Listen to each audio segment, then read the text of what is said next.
അങ്ങനെ Malayalam big boss season 6 ലൈവിൽ ഇപ്പോൾ നടന്നുകൊണ്ടിരിക്കുന്നത് അർജുനും ശ്രീധുവും തമ്മിൽ സംസാരിച്ചുകൊണ്ടിരിക്കുകയാണ്. അവർ വിശ്വാസത്തെക്കുറിച്ചാണ് സംസാരിക്കുന്നത്. എന്നെ വിശ്വാസമില്ലെന്ന് ശ്രീധു അർജുനോട് ചോദിക്കുന്നുണ്ട്. അപ്പോൾ അർജുൻ പറയുന്നുണ്ട്, ഇന്നലെ രാത്രി നമ്മൾ വിശ്വാസത്തെക്കുറിച്ചല്ലേ സംസാരിച്ചുകൊണ്ടിരുന്നത്, അതൊന്ന് രാവിലെ ടാസ്ക്കായി വന്നില്ലേ എന്ന്. നമ്മൾ പറയുന്നതെല്ലാം നടക്കുന്നുണ്ടെന്നൊക്കെ പറയുന്നുണ്ട്. പിന്നെ അർജുൻ പറയുന്നത്, ശ്രീധുവിനോട് പറയുന്നത്, പണ്ട് ഞാൻ നല്ല ഫുഡ് കഴിച്ചുകൊണ്ടിരുന്ന ആളാണ്, പിന്നെയാണ് ഞാൻ ഫുഡ് കഴിക്കാതായത് എന്നൊക്കെ പറയുന്നുണ്ട്.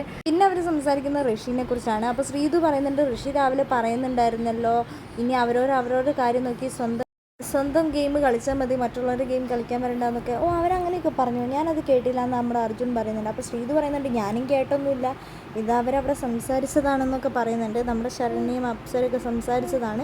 എന്താണെങ്കിലും ഇവർ തമ്മിലിപ്പോൾ ഒരു നല്ല ബോണ്ടായി വരുന്നുണ്ട്. ഇന്നലെ രാത്രിയൊക്കെ ലൈവിലിരുന്ന് ഇവർ കുറേ നേരം സംസാരിക്കുന്നുണ്ടായിരുന്നു. അർജുൻ്റെ എല്ലാ കാര്യങ്ങളും അർജുൻ തുറന്ന് പറയുന്നുണ്ട്. എനിക്ക് സമന്തേനെയാണ് ഇഷ്ടമെന്നും സമന്തയാണ് എൻ്റെ ക്രഷ് എന്നൊക്കെ പറയുന്നുണ്ട്. അതേപോലെ ഐസ്ക്രീമാണ് എനിക്കിഷ്ടമെന്നും രണ്ടുപേരും ഐസ്ക്രീമിനെ കുറിച്ചൊക്കെയാണ് കുറേ നേരം സംസാരിച്ചുകൊണ്ടിരിക്കുന്നത്. എന്താണെങ്കിലും ഇവർക്ക് സംസാരിക്കാൻ വേറെ ടോപ്പിക്